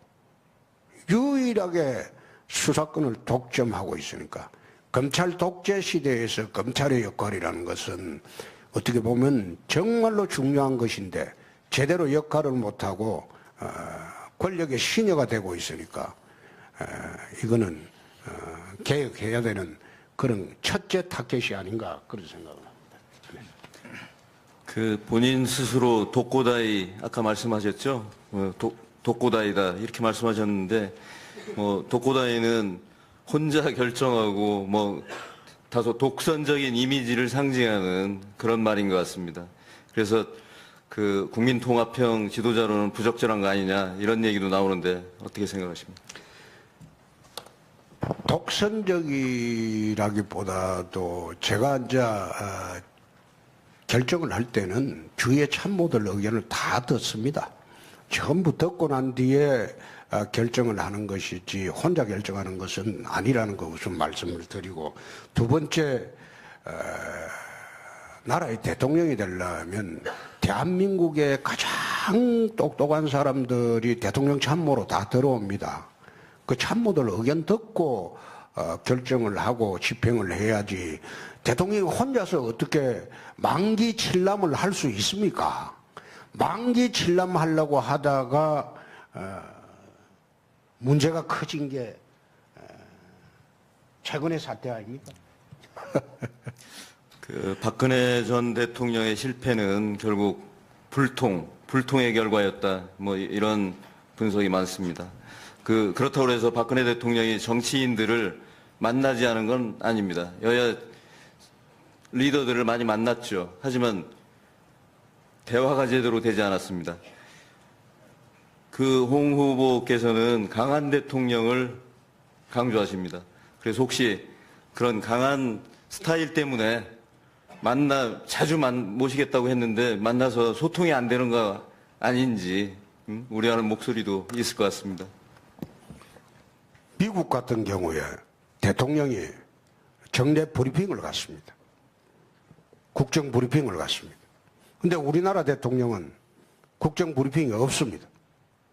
기자회견도 서로 짜고 요거 묻고 요거 답한다. 이거 물으면 이런 답한다. 말하자면 태권도의 약속 대령과 같은 그런 기자회견을 합니다. 제가 집권을 하게 되면 국정 브리핑을 하겠습니다. 기자들하고 청와대 출입 기자들하고 프리토킹을 하겠습니다. 미리 사전에 약속을 해서 질문 응답하는 것이 아니고 기자들이 의심스럽게 생각하고 그리고 의문나는 거는 내 프리토킹 하도록 하겠습니다. 적어도 분기별 한 번은 국민들에게 국정 상황을 알려줄 책무가 저는 있다고 봅니다. 일방적으로 프롬프트 통해서 국민들에게 발표하는 형식의 그런 국정보고대회가 아니고 청와대 출입기자들하고 분기에 한 번씩은 프리토킹을 해가지고 소통하는 그런 제도를 갖춰야지 그야말로 소통이라고 할 수 있지. 노무현 대통령 시절에 국민과 소통한다고 방송국에 와가지고 딱 사람들 초청해놓고 질문 찝어가지고 니는 무슨 질문해라 니는 무슨 질문해라 그래가지고 방송국에 와서 1시간 2시간 하고 난 뒤에 국민과 소통했다. 그런 식으로 주장하는 것은 그건 소통이 아니죠. 위선이죠, 위선. 그런 짓은 안 하겠습니다. 네. 네, 시간 관계상 토론회를 정리할 시간이 된 것 같습니다. 플로어에서도 질문이 몇 개 나왔는데 여러 가지 좀 시간의 압박 때문에 반영하지 못하는 점 죄송하게 생각합니다. 오늘 홍 후보 말씀을 들어보니까 홍 후보께서 평소에 좀 여러 가지로 좀 평가절하된 부분에 대해서 본인이 좀 억울해하실 대목이 분명히 있을 것 같다. 아니 억울하지는 않습니다. 예, 그러니까 잘 들었고 또 국정에 대해서도 생각보다는 준비가 많이 되어 있는 것으로 보입니다. 다만 보다 좀 그 보수 후보답게 이제 품격 있는 언어로 하면은 훨씬 더 설득력이 높아질 것이다라는 아쉬움을 느껴봅니다. 오늘 홍 후보 말씀 마지막 말씀을 듣고 토론회를 마치도록 하겠습니다. 이거 방금 누가 준 거예요? 예. 오늘 오전 발표 갤럽 여론조사 보니까 TK에서 내가 1등을 했답니다. 1등을 하고 전주 대비로 3배가 급등을 했답니다. 예? 그러니까 지금은 이제 현장의 민심이 다르다는 것이 조금 있어 보면 다르다는 것을 저는 알게 되리라고 봅니다. 제가 이 무너진 정당을 인수를 해가지고 사실상 이게 대통령 후보 나온 게 기적입니다. 경선 참여하겠다 발표한 지 13일 만에 이 보수 정당의 후보가 됐습니다. 요즘 안타까운 것은 언론에서 군소정당 취급을 하는 거 참 안타깝습니다. 결국은 이번 선거는 좌우 그런 대결이 될 것으로 저는 확신을 합니다. 언론인 여러분들이 저희 당이 다소 그 사이에 잘못도 많고 언론과 소통도 못했고 또 여러분들 참 눈에 잘못된 점이 많이 비춰졌더라도 대통령 선거는 좀 균형감 있는 보도를 좀 해 주셨으면 합니다. 오늘 불러 주셔서 정말 고맙게 생각합니다. 저는 이 자리 끝나면 또 이제 유세하러 나가야 됩니다. 네, 5월 9일 날 초상집의 상주로 끝날지 잔치집의 혼주가 될지는 아직 모릅니다. 네, 잔치집의 혼주가 되도록 노력하겠습니다. 감사합니다. 1997통의 응답률 말하자면 4.1% 가지고 하는데 96%의 국민들 그 의사는 도외시하고 광적인 지지계층 응답률만 가지고 여론조사라고 발표하는 것은 저는 옳지 않다는 생각입니다. 예를 들어서 2004년도 노무현 대통령 탄핵 시에 제가 동대문 의뢰 출마를 했는데 선거 운동 시작 직전 이틀 전 여론조사가 제가 16%, 상대방 열린우리당 후보가 48%였습니다. 그러면 이거 선거운동 하지 말라는 소리거든요. 그래서 그때는 그걸 믿고 내가 한 6일 동안 선거운동이 시작돼도 밖에 나가질 않았습니다. 어차피 떨어질 건데 뭐 하려고 나가냐. 그래서 한 6일 동안 지구당에서 문고로 잠가놓고 바둑만 두고 있었습니다. 그러니까 6일 지나고 난 뒤에 우리 시의원, 구의원들이 당사로 찾아와서 밑바닥은 다른데 왜 위원장은 안 나오냐. 이래가지고 내 마지막 선거운동을 한 엿새 한 일이 있습니다. 근데 깨보니까 제가 1.2%를 이겼습니다. 그럼 그 사이에 34%가 움직였다는 건데 나는 그런 여론조사 믿지 않습니다. 또 경남지사 보궐선거하고 그 다음에 2014년도 선거를 할 때 경남에서 어느 유명한 여론조사 기관이 제시한 것은 내하고 상대부 여론조사 차이가 0.1%라고 했습니다. 그걸 신문에 대대적으로 냈어요. 근데 끝나고 난 뒤 보니까 그 내부 경선 때 이야기입니다. 도민 여론조사가.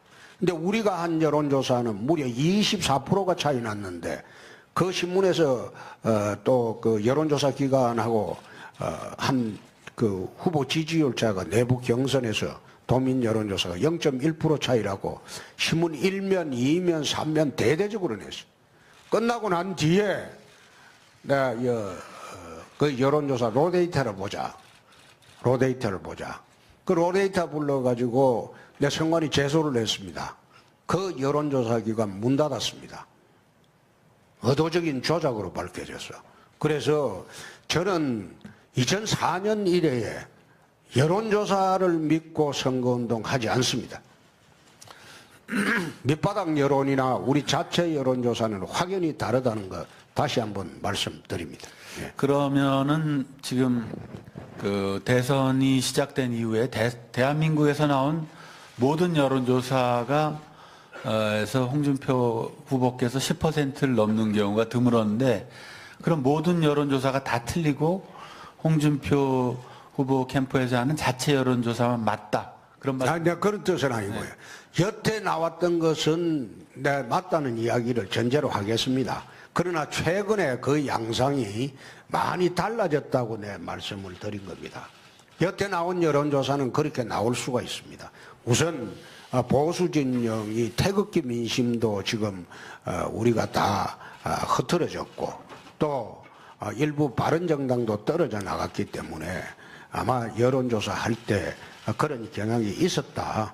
그것까지는 내가 동의를 하겠는데 근데 최근에 지금 선거운동이 시작되면서 여론조사는 많이 달라져 있다. 그 뜻입니다. 예.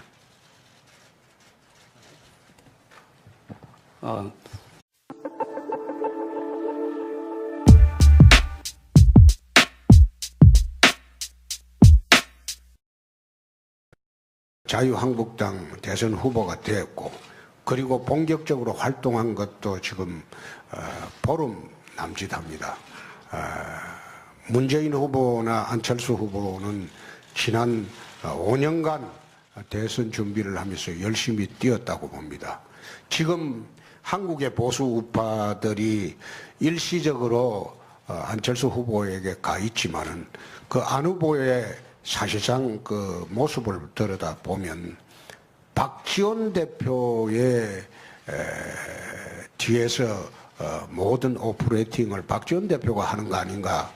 그렇게 국민이 알게 된다면 우리 보수 우파들이 안 후보 지지는 처리할 수 있을 것으로 봅니다. 더구나 안보 문제에 있어서 안 후보의 태도는 오락가락했습니다. 그리고 지도자상의 가장 중요한 것은 뚜렷한 소신과 강단과 결기라고 봅니다. 안 후보는 보수 진영에 어필하기에는 저는 어렵다고 봅니다. 결국은 지금 TK 지역, PK 지역 비롯해서 수도권 보수층들이 돌아오고 있다. 저는 그래 파악을 하고 있습니다. 특히 지난번에 4.12 재보궐선거에서 여론조사 수치대로 한다면 저희 당이 도저히 이길 수 없는 그런 수치입니다. 그 당시에 경기도 선거 예를 들면 4곳을 광역 기초를 4곳을 했는데 4곳 중에 3곳을 저희들이 이기고 민주당이 1곳을 이겼습니다. 그 당시 언론에서도 이것이 전국에 실시되는 4.12 보궐선거가 대선 풍향계라고 될 것이라고 그렇게 대대적으로 보도를 했습니다만 막상 우리가 후보를 낸 23곳 중에서 12곳을 우리가 이기고 압승을 했습니다. 압승을 하고 난 뒤에 언론의 그런 평가는 전혀 그날부터 없어졌습니다. 사라지고. 그래서 저희들이 여론에도 상당히 어려움을 겪고 있다. 저는 그런 느낌을 받지만은 현장에 나타나는 열기하고 그 다음에 밑바닥 민심은 이제 돌아오고 있다. 그렇게 보고 있기 때문에 결국은 보수 우파의 표들은 안철수 후보를 지지하기가 어려울 것이다. 저는 그렇게 보고 있습니다. 최근에 또 추세도 안 후보의 보수표가 전부 우리 쪽으로 오고 있는 추세라는 것은 우리 내부의 조사 결과도 다 나와 있습니다. 현재 또 진행되고 있는 일부 여론조사의 문제점을 감안을 한다면 저는 우리 내부에서 조사하고 있는 그런 여론의 추세를 확신을 합니다. 내부 여론조사 추세는 말씀을 드리면 또 선관위에서 선거법 위반이라고 하기 때문에 제가 말씀드릴 수 없음을 양해해 주시기 바랍니다. 네.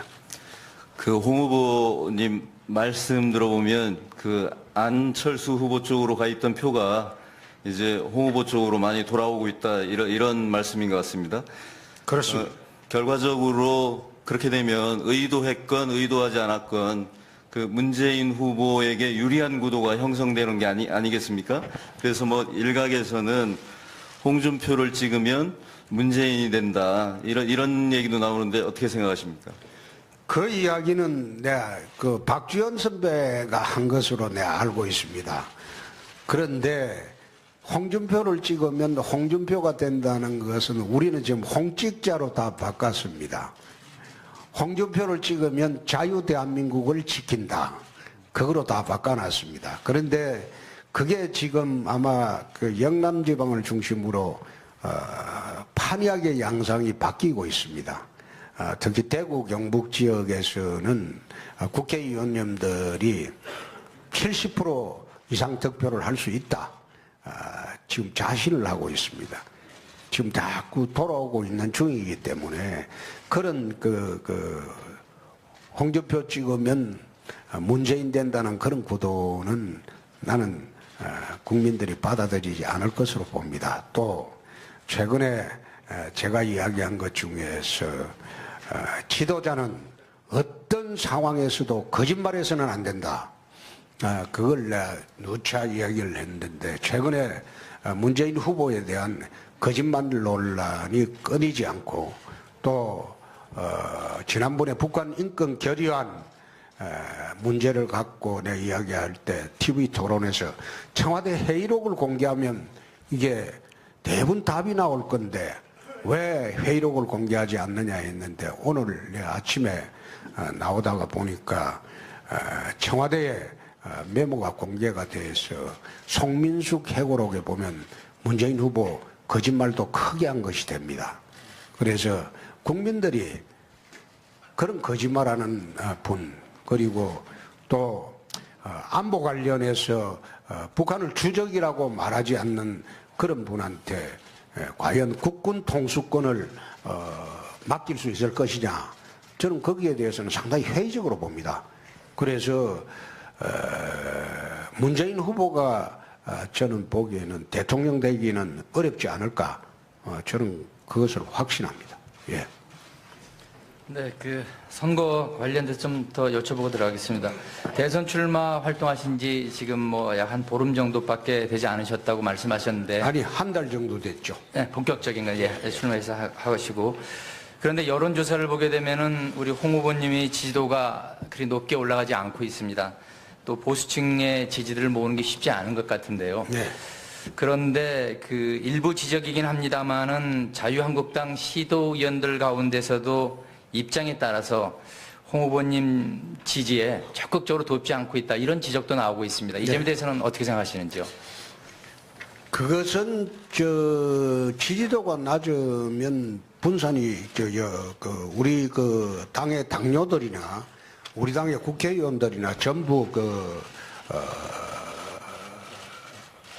기가 죽게 돼 있습니다. 그런데 최근에 대구, 그다음에 울산, 부산, 경남, 또 어제는 인천, 평택, 수원, 용인 이런 지역을 돌면서 현장에서 따라갔던 기자들한테 내가 그래 물어본 적이 있습니다. 이게 7, 8% 지지도 가진 후보냐? 과연 그 여론조사가 옳으냐? 지금 여론조사는 사실상 응답률이 어떤 여론조사를 보면 27만 통을 전화했는데 그 앞에 질문이 나오긴 했습니다만 여론조사 관련해서 추가로 질문드리겠습니다. 그 내부 여론조사, 자체 여론조사 결과를 말씀하시면서 확신한다 이런 말씀을 하셨는데 공식적으로 이루어지는 그 여론조사 결과를 믿지 않으시면서 자체 여론조사 결과는 확신한다.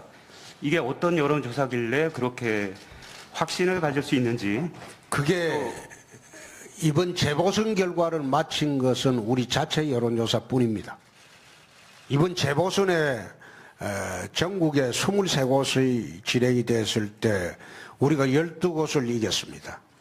기초는 좀 빼더라도 광역 이상 선거가 되면 그는 여론조사 결과로 따라갑니다. 광역 이상이 되면. 근데 경기도에서 그 당시에 그 여론조사 기관의 발표는 민주당 지지율이 45%고 국민당 지지율이 26%고 자유한국당 지지율이 9%였습니다. 4월 12일 기준으로. 그런데 선거를 해보니까 4곳 중에 3곳이 자유한국당이 이겼습니다. 그걸 맞춰준 것이 우리 내부 여론조사입니다. 유일하게 맞춘 겁니다. 그래서 밑바닥 민심은 틀리다. 숨은 민심이 있다. 그래 지금 확신하고 있습니다. 그 우리 4월 12일 날 재보궐선거 여론조사를 유일하게 마친 것은 우리 내부 여론조사입니다. 그 자체 여론조사 결과가 밑바닥 민심을 훑었다고 말씀하시는 건데 외부에서 볼 때는 오히려 자의적일 수 있고 편향적인 여론조사일 수 있다. 이런 오해를 충분히 할 수 있습니다. 우리 당 대표도 해보고 했지만 우리 자체 여론조사가 늘 나오는 통계가 우리한테 3에서 5%를 짜게 나옵니다. 오히려 짜게 나오는 것을 내가 쭉 봐왔습니다. 그렇기 때문에 내가 처음에 시작을 할 때와는 달리 좀 자신감을 붙는 것은 4.12 재보선 때 우리 내부 여론조사가 유일하게 맞췄다. 그래서 자신감 있게 한번 대선에 임하고 뛰고 있습니다. 예. 그래도 다수의 여론조사 결과를 보면 30%포인트 차이까지도 문재인 더불어민주당 후보와는 차이가 나는데 사실 현재로서는 당선 가능성이 그리 높아 보이지는 않습니다. 그래도 완주를 하시려는 건 일각에서는 대선 이후에 당권을 노리기 때문이다. 이런 분석도 있는 게 사실입니다. 이에 대해서는 어떻게 생각하십니까? 당권 노리고 선거 치를 만큼 그런 바보가 아닙니다. 그러면 대선 이후에 이제 현재 자유한국당은 비대위 체제인데 전대에 출마하실 생각은 없으신 건가요? 저는 대선에 이길 것으로 봅니다. 어차피 이 대선은 좌파 3명과 우파 1명의 싸움입니다. 내 처음 시작할 때 87년 대선을 한번 벤치마킹 해보자. 내가 그런 이야기를 처음 시작할 때 했습니다. 3월 18일 날 서문시장에서 출마 선언을 할 때 어차피 이 구도는 좌파 3명 대 우파 1명의 구도가 될 것이다. 다른 우파들은 결국은 자유한국당 후보한테 몰리게 될 것이다. 표가 집결하게 될 것이다. 그건 보수 우파들의 위기감의 반영일 겁니다.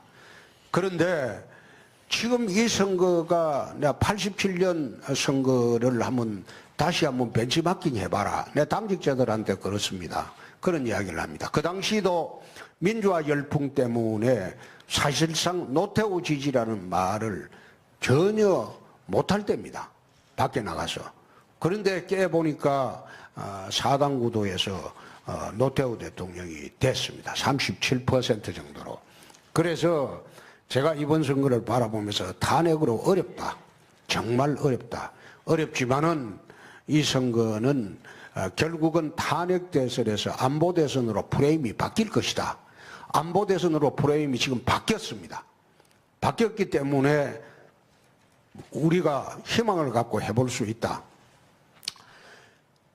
2004년도에는 32% 차이를 극복을 했는데 그 당시에 그 여론조사가 잘못된 것이지 불과 16일 만에 34%가 제가 1.2% 이겼으니까요. 불과 34%가 움직인 것은 아닐 것이다. 저는 그래 확신하고 선거운동을 하고 또 선거 후에 당권 문제는 저는 당권을 한번 잡아봤습니다. 잡아봤기 때문에 저도 나이가 있습니다. 40대 41의 국회의원이 돼서 들어갔지만 22년이 지났습니다. 더 이상 추하게 당권에 매달리고 그런 짓 하지 않습니다. 대선 승리하기 위해서만 열심히 하지 그 외에는 당권에 집착한다. 그런 이야기는 이야기를 하는 게 저 홍준표를 잘 몰라서 하는 이야기입니다. 네, 다른 질문 드리겠습니다. 동남풍이 불면 대선이 달라진다. 우파가 지면 낙동강에 빠져 죽어야 한다. 영남 유세에서 이렇게 말씀하셨는데요. 네. 지역주의는 한국 정치가 극복해야 할 과제인데 지역주의를 오히려 부추기고 거기에 기대시려는 것 아닙니까? 지역주의가 아니고 그게 대한민국 선거 패턴입니다. 여태 있어왔던 선거 패턴인데 왜 저만 지역주의로 몰아가고 있습니까? 그건 옳지 않죠. 지금 호남에서 지금 선거 패턴을 할 때마다 92%가 호남 지지를 했잖아요. 그건 지역주의 아닙니까? 그거는 극도의 지역주의죠. 그런데 유일하게 저만 앉아서 지역주의에 매몰되어 있다. 그래 이야기하면 안 되죠. 지금 호남의 선거 패턴이 오히려 지금 그 안철수 후보나 그 다음에 문재인 후보는 그 자세히 보시면 그 호남 1, 2중대입니다. 호남 1, 2중대고 안철수 후보 당의 국회의원이 지역구가 25명인가 됐는데 23명이 호남입니다. 2명만 수도권입니다. 그런데 지역당 1, 2구도로 지금 선거를 치르고 있어요. 호남에서 지금 안철수 후보나 문재인 후보가 절반의 게임을 하고 있습니다. 과거 같으면 거기 90%가 훨씬 넘는 지지율이에요. 그게 지역주의 아닙니까? 영남에서는 오히려 지지율이 75%를 넘은 적이 없습니다. 그런데 동남풍이 불면 대선 판도가 달라지죠. 수도권에 올라오고 하면 그건 여태 있었던 선거 패턴을 이야기